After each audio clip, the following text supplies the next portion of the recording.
جعلنا فی السماء بروجا، اور ہم نے آسمان میں برج بنائے۔ یہ بھی ابھی ہم نہیں کہہ سکتے کہ ان کی اصل حقیقت کیا ہے، یہ بھی آیات متشابہات میں سے شمار ہوں گے۔ وزیناها للناظرین، اور ہم نے اسے مزین کر دیا ہے آسمان کو اور برجوں کو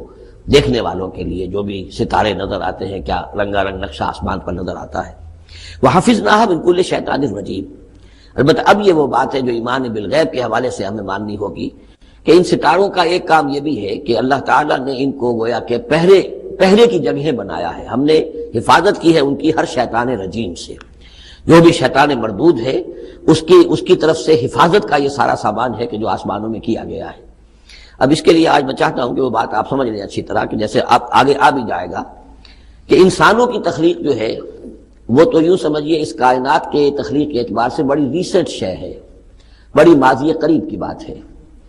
انسانوں سے بہت پہلے جنات پیدا کیے گئے تھے، جنات سے بہت پہلے ملائکہ پیدا کیے گئے تھے، اور انسانوں کی ارواح بھی اسی دور میں پیدا کی گئی جبکہ یہ ملائکہ پیدا کیے گئے تھے۔ تو جتنی مخلوقات کو ہم جانتے ہیں، بہت سی مخلوقات اب بھی ایسی ہوگی کہ جس کا ہمیں کوئی شعور نہیں، ادراک نہیں، ہم جانتے ہی نہیں۔ جیسے ابھی ہمیں ریسنٹلی معلوم ہوا وائرس بھی کسی بلا کا نام ہے، اس سے کچھ پہلے ہمیں معلوم ہوا بیکٹیریا بھی کسی چیز کو کہتے ہیں، ورنہ یہ کہ ان چیزوں کا کوئی علم ہمیں نہیں تھا۔ ابھی پتہ نہیں اور کیا کیا چیزیں ہیں کہ جو ظہور میں آنے والی ہیں، لیکن جو چیزیں بھی آج تک ہم جانتے ہیں ان میں یوں سمجھیے کہ جن ہستیوں میں خود شعوری ہے، سیلف کانشسنس، وہ تین مخلوقات ہیں صرف، ملائکہ، جنات اور انسان۔ باقی جو حیوانات ہیں زمین کے اوپر، چاہے وہ بر کے ہیں یا بحر کے ہیں یا ہوا کے ہیں، فضا کے ہیں، پرندے ہوں یا زمین پر چلنے والے خشکی کے جانور ہوں یا دریا میں اور سمندر کے اندر جو بھی حیوانات ہیں، مچھلیاں ہیں یا اور جاندار ہیں، ان سب میں شعور تو ہے، خود شعوری نہیں ہے۔ البتہ یہ کہ ترتیب یہی ہے کہ پہلے جنات پیدا کیے گئے، اور وہ چونکہ آگ سے پیدا کیے گئے تھے، تو ان کے اندر پوٹینشیل جو قوت ہے وہ ہم انسانوں کے مقابلے میں بہت زیادہ ہے، اور ان کی رسائی اس کائنات میں بہت دور تک ہے۔ بس میرا یہ گمان ہے، باقی چیزیں تو میں خاص وثوق سے کہہ رہا ہوں، لیکن میرا گمان یہ ہے کہ جو سولر سسٹم ہے، چونکہ ہماری اس پوری جو ہماری یہ فیملی ہے، یہ خاندان ہے، جو یہ سولر سسٹم ہے، سورج کا کنبہ کہلاتا ہے، تو اس کا جو منبع سرچشمہ ہے وہ سورج ہے، اور معلوم ہوتا ہے کہ اسی کی آگ سے اور اسی کی لپٹ سے اور جنات کی تخلیق ہوئی ہے۔ تو یہ جنات، سولر سسٹم پورا کا پورا جو ہے وہ جنات کے دائرے میں داخل ہے، وہ اس میں آ جا سکتے ہیں۔ اس کے لیے انہیں کسی راکٹ کی ضرورت نہیں، کسی مشین کی ضرورت نہیں، کسی ذرائع کی ضرورت نہیں، بلکہ اس کی استعداد ان کے اندر موجود ہے۔ یہ پھر اپنی اس استعداد سے فائدہ اٹھا کر اس سے آگے جب ملائکہ کے ذریعے سے کچھ احکام اترتے ہیں، آسمان سے اللہ تعالیٰ کی کوئی تدبیر ہے، ملائکہ کے حوالے کیے گئے ہیں، تو یہ پھر ان سے کچھ چیزیں اچکنے کی کوشش کرتے ہیں، تاکہ وہ جا کر انسانوں میں سے جو وہ عامل لوگ ہیں، کاہن لوگ ہیں، ان کو جا کے ان کو کچھ بتا دیں کہ اب یہ ہونے والا ہے۔ اس لیے کہ ملائے اعلیٰ میں فیصلہ ہو گیا، اللہ تعالیٰ کے ہاں ایک چیز کی تدبیر جو ہے وہ طے ہو گئی، اب اللہ تعالیٰ نے فرشتوں کے حوالے کیا ایگزیکیوشن کے لیے۔ ایسے ہی جیسے کہ پریزیڈنٹ ہاؤس سے تو ایک حکم جو ہے وہ جاری ہو گیا، اب اس کا اجرا ہوا ہے، اب کوئی ٹائپ کرے گا، ٹائپ کر کے اسے ڈسپیچ کرے گا، وہ پھر کسی جگہ پر پہنچے گا، پہنچتے وقت لگے گا۔ اگر وہ جو ٹائپسٹ ہے جس نے ٹائپ کیا ہے وہ ٹیلی فون کرتے کہ صاحب اب یہ حکم آنے والا ہے، وہ تو آ جائے گا، تو ظاہر بات ہے وہ حکم تو پہنچ گیا اس کو، اور اس کے حوالے سے وہ جس شخص کو اس نے یہ خبر دے دی ہے وہ اپنی دکان چمکا سکتا ہے کہ دیکھیے مجھے پہلے سے معلوم تھا کہ یہ حکم آنے والا ہے۔ تو اس کائناتی حکومت کے اندر یہ سلسلہ ہے جس کے لیے کہ پھر اللہ تعالیٰ نے اس سولر سسٹم سے آگے کی جو بھی یونیورس ہے اس میں، یہ میرا گمان ہے جو میں عرض کر رہا ہوں اللہ عالم، اس میں جنات کو آگے بڑھنے سے روکنے کے لیے ان ستاروں کے اندر وہ میزائلز نصب کر رکھے ہیں کہ جب بھی کوئی جنات میں سے ادھر آگے ٹریس پاس کرنے کی کوشش کرتا ہے تو اس پر وہ میزائل پھینکا جاتا ہے، جس کو ہم شہاب ثاقب کہتے ہیں۔ یہ ہے پورا نظام کہ جو یہاں ہمارے سامنے آ رہا ہے۔ تو اس کی یہ حقیقت بہت حد تک تو یوں سمجھیے کہ ایمان بالغیب، کل من عند ربنا، ہمارے رب کی طرف سے ہے، ہم اس پر ایمان رکھتے ہیں، لیکن اب کسی نہ کسی حد تک یہ چیزیں جو ہے، جو بھی ہماری سائنٹیفک اب جو ارتقا ہو رہا ہے، ترقی ہو رہی ہے، اس کے ساتھ کسی نہ کسی درجے میں کورابوریشن ہو جاتی ہے۔ وَحَفِظْنَاهَا مِن كُلِّ شَيْطَانٍ رَجِيمٍ، اور ہم نے حفاظت کر لی ہے ان آسمانوں کی ان شیاطین سے کہ جو مردود ہیں۔ إِلَّا مَنِ اسْتَرَقَ السَّمْعَ، سوائے اس کے کہ جو کوئی چرا کے لے بھاگا، مطلب یہ کہ فرشتہ نازل ہو رہا ہے اور فرشتے کے ساتھ احکام بھی ہیں، چونکہ یہ وہ نوری ہے، یہ ناری ہے، نور اور نار کے درمیان فاصلہ بہت تھوڑا ہے، بہت قرب ہے، لہذا اس کی بدولت اسی وجہ سے یہ جن تھا جو تھا عزازیل، لیکن فرشتوں کے ساتھ اس کا اٹھنا بیٹھنا تھا، انہی میں شامل تھا، اسی لیے ان کی جو آپس میں جو ان کا قرب ہے اس کی وجہ سے فرشتوں سے کوئی اچک لیتے ہیں۔ الا من استرق السمع، اگر کسی نے کوئی چیز سن لی اور سن کر وہ بھاگا، فاتبعہ شہاب مبین، تو اس کے پیچھے اس کا پیچھا کرتا ہے ایک انگارہ چمکتا ہوا۔ یہ مثائلز ہیں کہ جو اللہ تعالیٰ نے نصب کیے ہوئے ہیں۔ والارض مددناہا، اور زمین کو ہم نے پھیلا دیا جیسے بستر پھیلایا جاتا ہے، والقینا فیہا رواسیا، اور اس میں ہم نے لنگر ڈال دیے۔ یہ پہاڑ جو ہے قرآن مجید بار بار کہتا ہے کہ زمین کا جو سٹیبلائزنگ ایفیکٹ ہے ان پہاڑوں کا زمین کی حرکت کے دوران۔ فَأَنبَتْنَا فِيهَا مِن كُلِّ شَيْءٍ مَوْضُونَ، اور اس میں ہم نے اگا دی ہر شے جو کہ بہت ہی اندازے سے ہے، یعنی یہ کہ جو بھی کوئی ایک شے بھی اگر ایک حد سے آگے بڑھ جائے تو وہ باقی ساری چیزوں کو ختم کر دے گی۔ بعض ایسی مچھلیاں ہیں کہ اگر ان کی جو ریپروڈکٹیو صلاحیت ہے،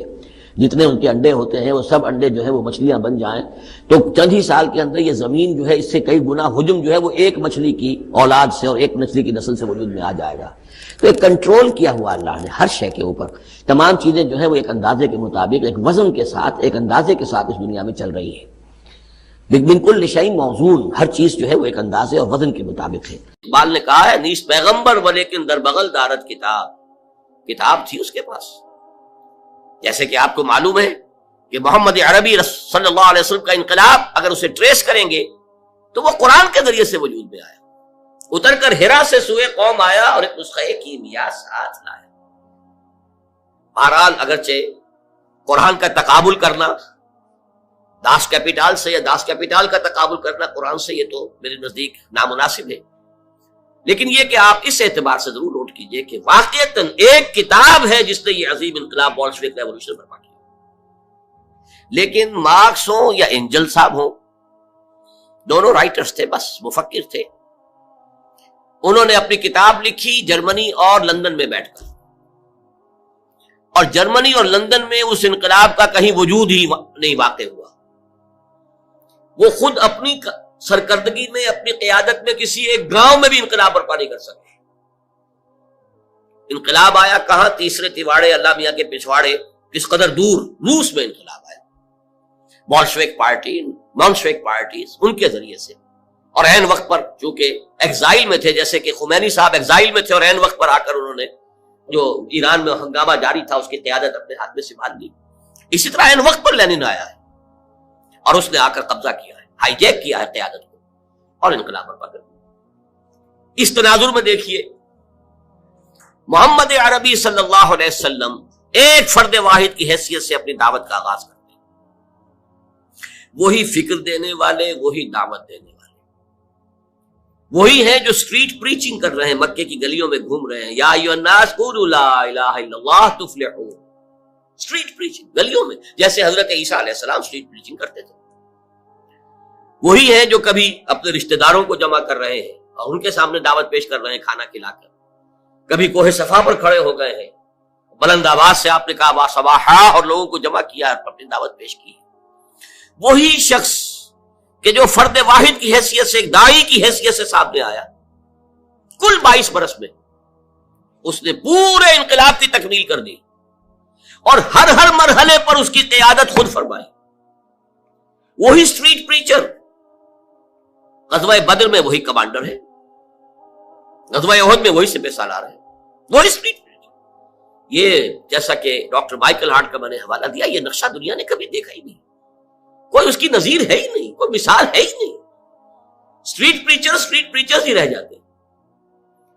مربی اور مزکی بس ان کا اپنا ایک دائرہ ہوتا ہے، کچھ لوگوں کا تزکیہ نفس کر دیا،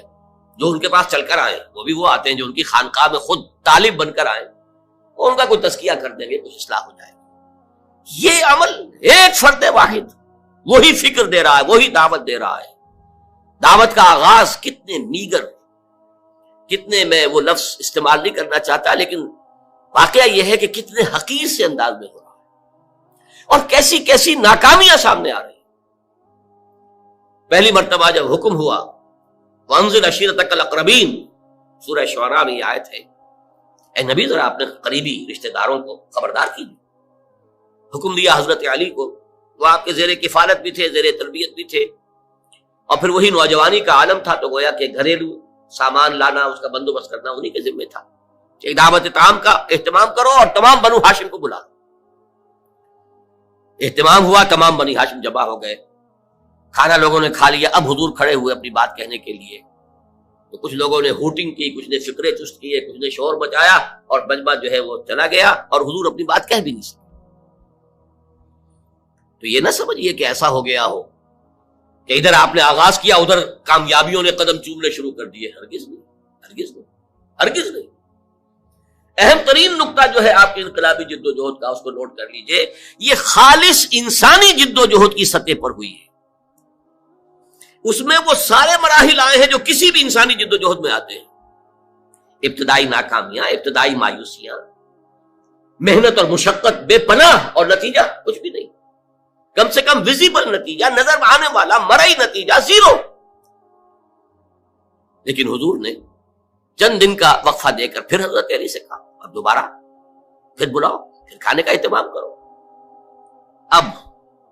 میں یہ کہا کرتا ہوں کہ شاید لوگوں کو شرم آ گئی کہ 2 مرتبہ کھانا کھا لیا ہے، آخر اتنی شرافت تو لوگوں کے اندر بھی تھی۔ اب بہرحال ان کا حق بن گیا ہے کہ ان کی کوئی بات ہم سن لیں۔ حضور نے اپنی دعوت پیش کی،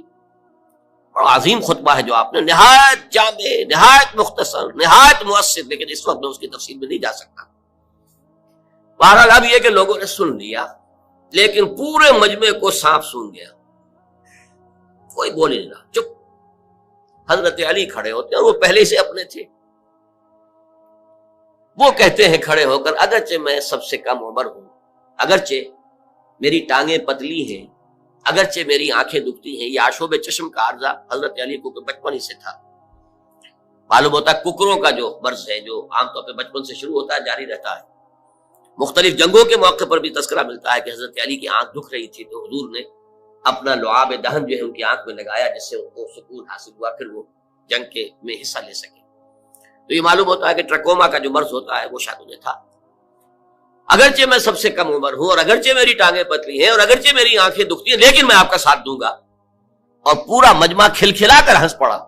کہ یہ چلے ہیں دنیا کی تقدیر بدلنے، اور یہ ہے ان کے ساتھی۔